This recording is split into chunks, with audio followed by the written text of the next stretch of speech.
Okay, right, so I'm going to get started and welcome everybody. I'm giving this webinar today to introduce you to functional fluency, which is a model of effective and ineffective behaviours, which I have found extremely useful in my training and coaching. And I've become so attached to it now that I'm also involved in helping the Fluent Self with training people in the TIFF profiling tool, which is the individual profiles that can go with the model. What I'm going to talk to you about today will be enough for you to be able to make use of the functional fluency model, especially with the links that I'm going to give you to further information in your training and coaching, even if you don't want to be involved with the profiling tool. But that is also an option, and I'll tell you a bit about that as we go through. Okay, so you may find it helpful as I'm going through to think about some interactions, conversations that you may have had recently. Two different kinds. One, a recent conversation or interaction which was very productive, satisfying, left you feeling good, felt you were effective, and a recent conversation or interaction which was different from that, which felt puzzling, which felt unhelpful, or maybe led to unproductive conflict. So if you can recall some recent situations like that, that might help you in your understanding of the model as we go through. Functional fluency is a model based on transactional analysis, or TA, developed by Susannah Temple. And TA, as you may know, is a theory of personality and interaction which was developed by Eric Berne originally in the US, and has a thriving community of people working with it and further researching into it in UK and around the world. On various of the slides, I'm also putting for you a link to the functionalfluency.com website, and there are lots of resources on there. But Susannah Temple's own little description here, I think, of what the purpose is of this model, I think really sums it up well. We need to understand our own habits and patterns of behaviour and the effects these may have, so we can choose positive and productive ways of relating. And that's what this is all about, really. So I'm going to go through the model for you, and it has 3 layers. So I'm going to go through each layer in turn. 3 categories of behaviour form the first level. At the top there, we have being in charge. And being in charge is about being a manager or leader. It's about being in any other role of social responsibility, such as being a parent, being the member of a team who has greater expertise in some area, or who's simply taking the role of being in charge in any particular situation. Down the bottom, we have using our energy on our own behalf as an individual. So you're not in any particular role, you're using your energy and using your behaviour on your own behalf as an individual. And in the middle, we have reality assessment, which generally contributes to our ability to use the effective behaviours. So that's the first level. The next level shows us 5 elements of behaviour, and you can see that we've now got 2 of the categories, the previous categories, divided into 2. Being in charge is divided between the 2 elements of guiding and directing people and looking after people or caring for people in your role. And being an individual and representing yourself, behaviour is divided between relating to others, your socialised behaviour, and expressing yourself as an individual. And if we go to the next stage, then we see the final model, which I'm going to build up with the 9 modes of behaviour. So we end up with 9 modes of behaviour. You can immediately see that the elements we were looking at before have been divided into positive and negative. And that's because we're illustrating there that there are effective ways of behaving in each of those elements, and there are ineffective ways. And the ineffective ways are represented by the purple. We call them the purple pitfalls. and the effective ways illustrated by the golden 5 in the middle. So we'll go through these in turn, and I'll just give you a brief introduction to what we mean by each of them. If we go to looking after people and being in charge first, the effective, constructive way of doing that we're calling nurturing. So nurturing is about being accepting of people, even when they can be annoying.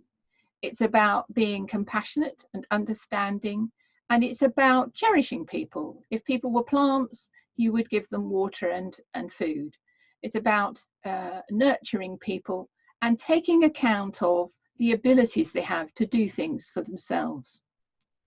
When that looking after people is not being done effectively, then we're calling that in this model marshmallowing. Lovely term that people come to love.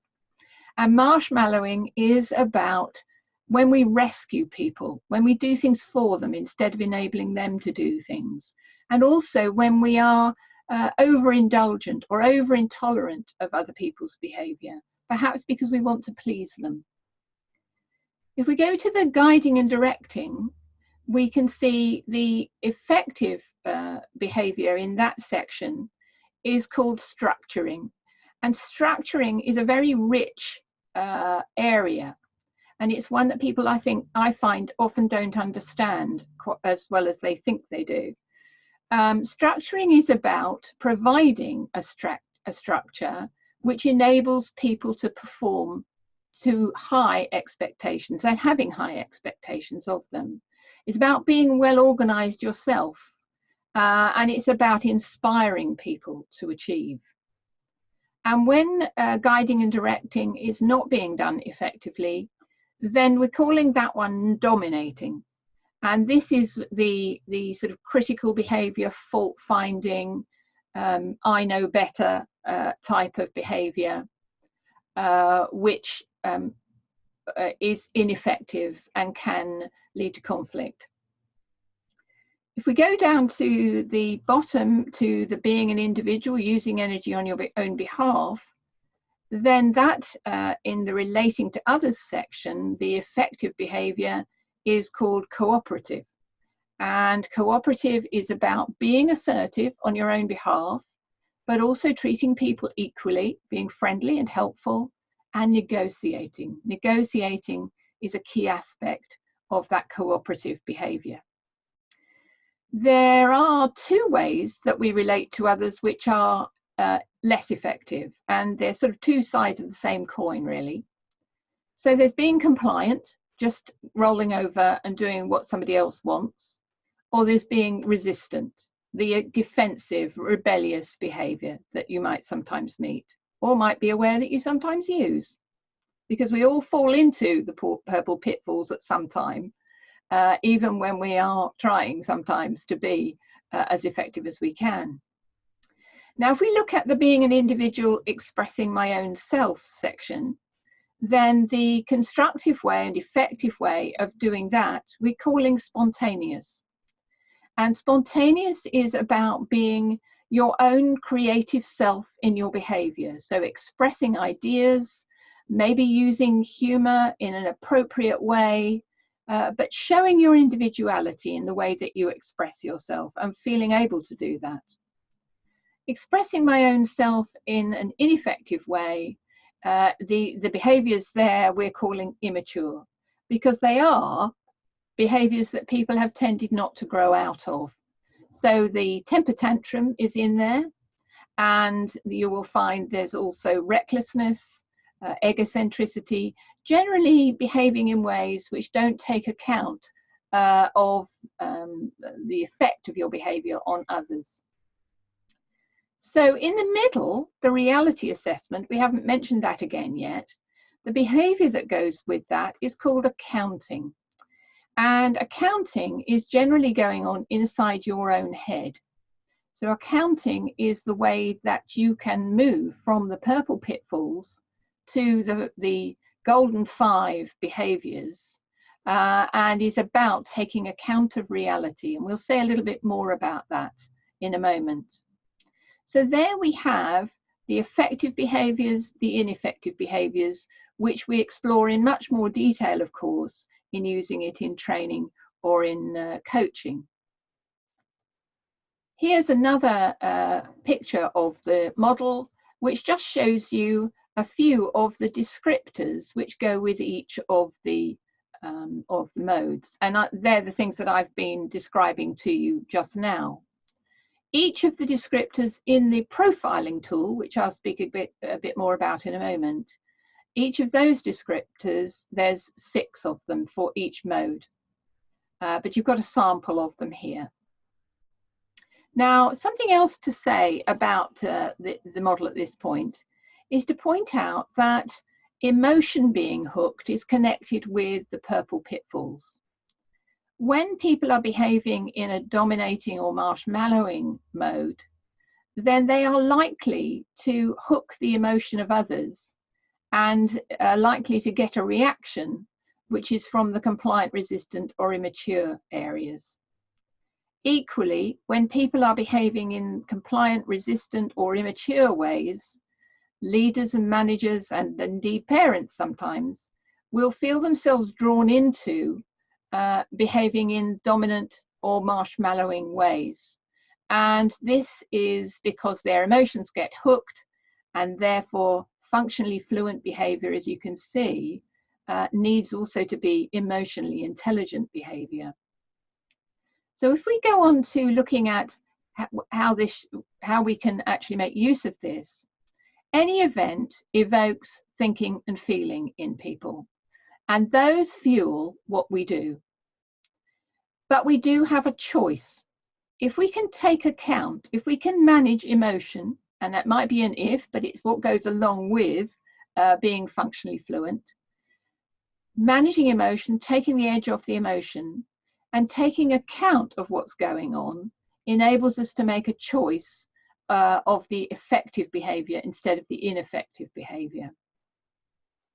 And this accounting that I've been mentioning, just to go into a little bit more detail and how we make use of this. So in our accounting, we need to be alert. We need to be noticing what's going on in ourselves and in others. We need to be aware of when that might be important and evaluate the significance and potential consequences of that. We need to stay grounded. We need to be in the here and now. And we need not to get drawn into fantasies or assumptions about what might be going on. We also need to be inquiring, challenging our own thinking and feeling, and maybe inquiring outside our own heads as well, by asking people about what's going on for them. And then we also need in accounting to apply some rational, logical thought as well. So these accounting behaviours are very important for people to do well in order to be able to use the effective behaviours when they may not have a more natural preference for that. Now, I've used functional fluency in all of the ways here, and my colleagues in other kinds of occupations have used them in other ways as well. I've used them both in coaching and training. I've used functional fluency as a model in management and leadership training, and I've also used the profiling tool that I'll talk about in a moment in management and leadership training and coaching. It was the basis for part of the management and leadership program which I ran for staff at Oxford Brookes University. And I found that people who were taking part in the program very much appreciated being able to use this model to underlie all kinds of different management and leadership situations that we were looking at.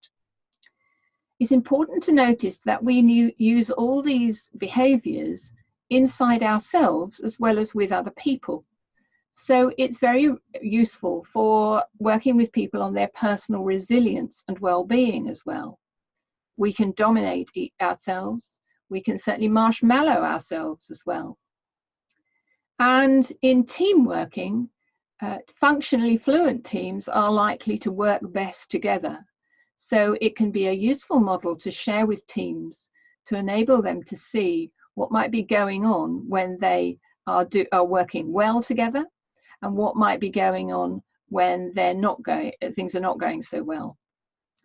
One can look at this as another level as well, that organisations and departments' approaches as organisations and departments can be seen as either functionally fluent or not. So is your department approaching other departments in a way which is dominating or marshmallowing? So you can also look at it from that point of view. It's a very rich model, and there's a lot that can be gained from it depending on what people's needs are. There's more on my own website on the ways that I've used the model and the profiling tool. Now, the profiling tool, just briefly to come back to that, the profiling tool is called the Temple Index of Functional Fluency. And it, like most of these profiling tools, it gives individual feedback, but it is about behaviour. It's not about personality. So we like to call it an actor metric rather than a psychometric. Susannah Temple got a PhD for her work on TIFF, and it was constructed with the system that is used for psychometrics. There is a questionnaire, mostly used online now, as usual. And we recommend that if you're just doing it as a one-off, then you probably need 2 coaching sessions. The profile gives basic information about what comes out of the questionnaire, scores, but it doesn't go into a lot of detail because that needs to be on an individual basis. And you need about a 90-minute session to work through the profile with somebody and really get to what is most useful for them in learning about their profile through the model. And we then recommend having another 1-hour session at least to follow up, usually giving people things to do in between to work on what they found out from the profile. I think it works really well as part of a longer coaching or leadership and management program, but people use it in lots of different ways. Here's a sample or example of a page that you would get in a TIFF profile. So we can see the model there underlying the diagram, and the blobs, the orange blobs and the purple blobs, show the scores that people get in those modes in the questionnaire. And looking at it like this, we can see that this particular profile is a very positive profile. There's lots of energy going into effective behaviours, and looking in detail then at those effective behaviours, as we would using all the descriptors, we can help people to see what they do well, and then they can make use of that to see how they might make more use of it. There is also, though, energy going into ineffective behaviours here, and that is wasted energy and could be causing more problems. So we can then look at those as well and see how people might be able to use the effective behaviours more so that they are using those purple pitfall behaviours less. Okay, and in coaching, this model can be used in a variety of different ways. It can simply be indirectly in that you, in getting to know the model, have it in your head when you are coaching somebody, and recognizing aspects of it from what is being told to you might help you then to ask a particular question which is most useful. You can certainly use it directly, sharing the model with your coachee, and I have done that quite a bit obviously when the situation seems relevant. And even just a 5-minute run through of what the model is about has brought new insights to people quite quickly. People pick it up pretty quickly. You can also use it reflectively. So as a coach, it can be a framework for your own reflection on a session, and you can think about how functionally fluent you were in that session. Okay, so I mentioned to you that in becoming a provider of the profile, there needs to be some training. And this is something that I'm involved in this year with my colleague, Liz Jackson. And the TIFF provider training this year starts in November. This is just a brief run through of the dates and what's involved. There's lots more information on that link, which is on the slide here, and which is on the functionalfluency.com website. You can see that we have workshop days spread over several months, and in between workshops we have practice work. You will practice giving profiles to volunteers, and also one-to-one supervision on that practice. And we also have some other one-to-one support which is provided. You'll have your own TIFF profile before you start the training, and during the training we will help you to develop your understanding of your own profile, as of course understanding your own profile helps very much in you delivering that to other people as well. So venue for the training is Oxfordshire. You've got the cost there as well. The full information on that link shows you much more information and who to contact also if you're interested in that. But if you did want to message me or email me to ask me for the flyer, I can provide it as well.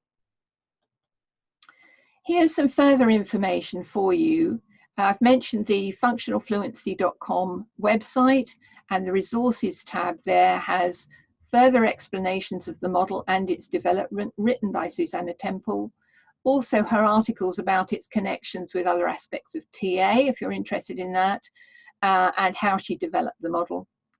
The provider training, as I've said, further information on that is there. And it's provider training is also provided around the world as well, as you can see in those places. We form a TIFF provider network run by the Fluent Self Community Interest Company, and we meet as providers at least once a year, those of us who can, for CPD, and we also share information on the provider website. And we usually find those very rich events. So some more information about how to get hold of me there. I'm very happy to run another of these sessions if people would like to go into more detail about it, because there's lots we could talk about. If you've got other questions, you can either email me or message me on LinkedIn. So I'm going to stop sharing now and hope that we might have some questions. Okay.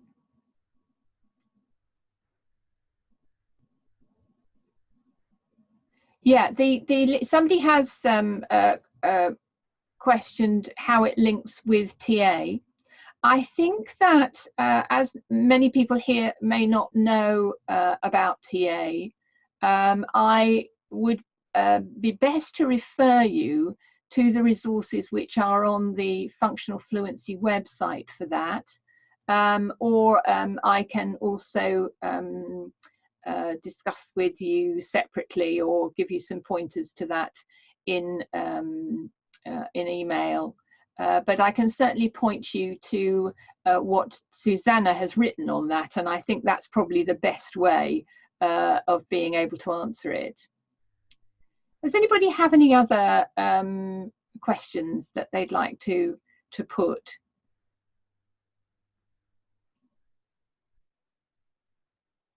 Yeah, somebody's also said, can it be used as a trainer development tool? Absolutely, because it is about behaviour in any circumstance, and it's very easy for trainers to get into purple pitfall modes, and it's also a way of thinking about how do we structure and nurture people in a learning situation so that we can get the best from them.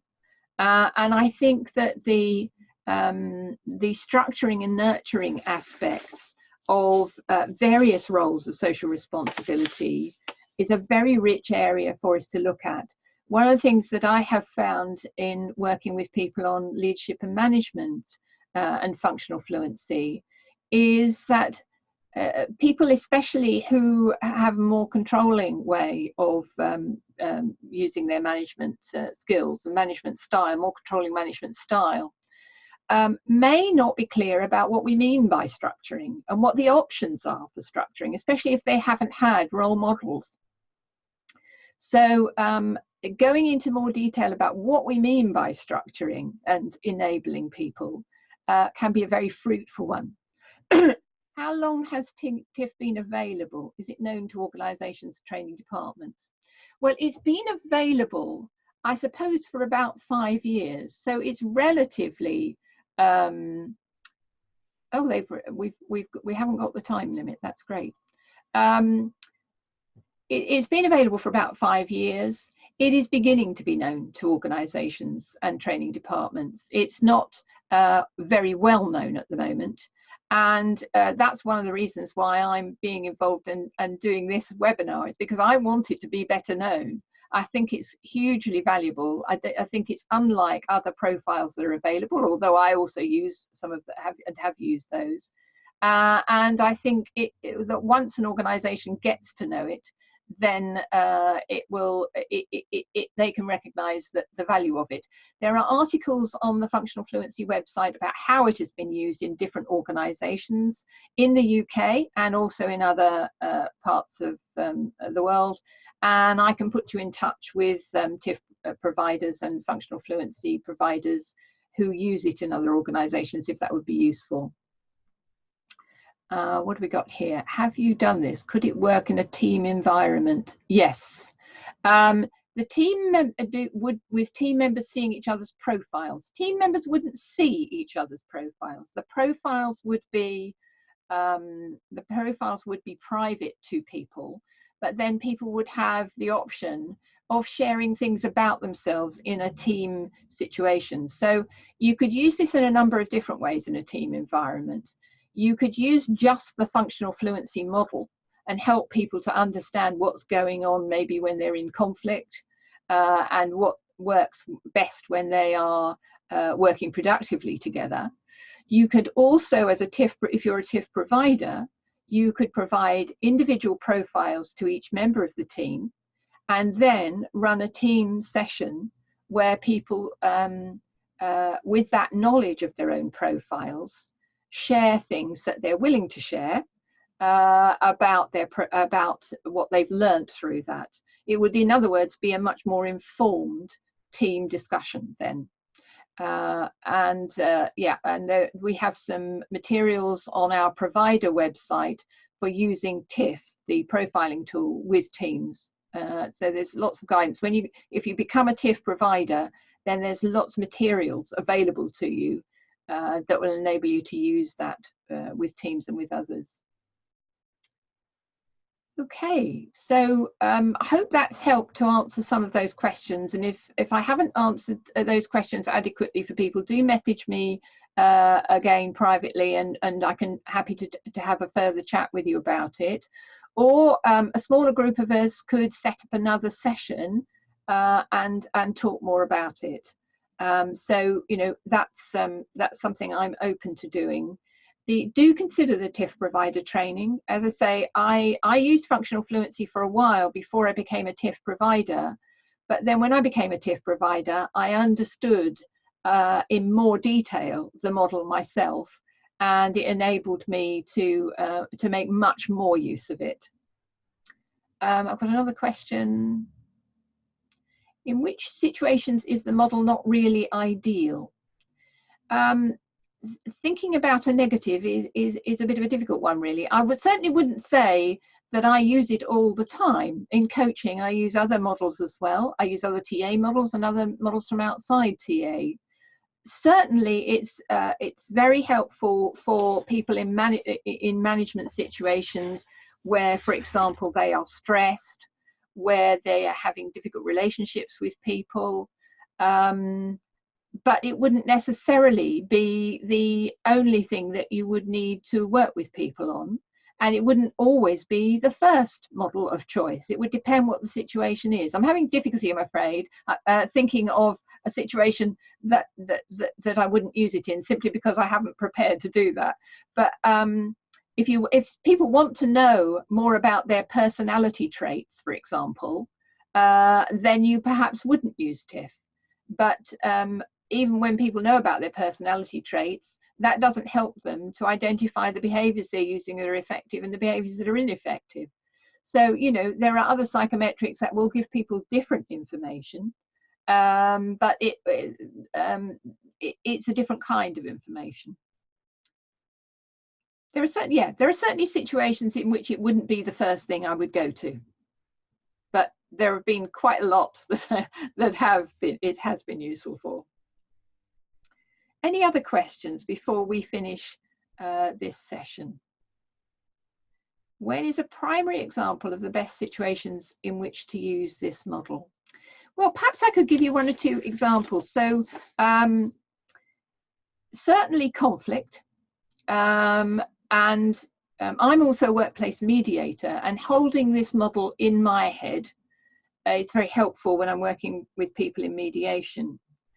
But also for managers dealing with conflict, for teams dealing with conflict, I think it's a very useful model, and it's very useful for avoiding conflict. I would say that people who are managers, for example, who are stressed, I have found very often that they are tending to marshmallow staff. So they're doing things for them, they're being overindulgent, and that can mean that the manager gets highly stressed, the team are less enabled, and that means that the manager isn't making best use of the team, and the team can sometimes become very disgruntled because they're not being supported to develop. So I would say that's another key one that has come up. But there are many other examples as well. People finding that they are in their own, amongst their colleagues, that they are being compliant, for example, instead of asserting themselves and saying what they need. So that can lead to people recognizing a need for more assertiveness. That I've also had situations amongst academics leading other colleagues, which can be a really difficult role to be in, and realizing that they still need to be able to use structuring and nurturing in their leadership, and that they might sometimes be seen as dominating or marshmallowing.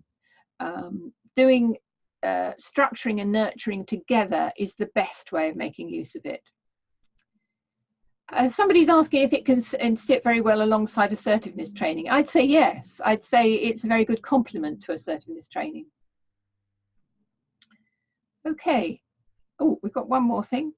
Excellent. Thank you very much. Thank you. I'm glad you found it clear. And as I say, do follow up any of those pointers that I've given you. Email me or message me through LinkedIn if you would like the recording of this, or if you would like the slides separately. I'm happy to provide either. Okay, I think I'm going to sign off now then, everybody. Do be in touch if you'd like to know more, and thank you very much for coming.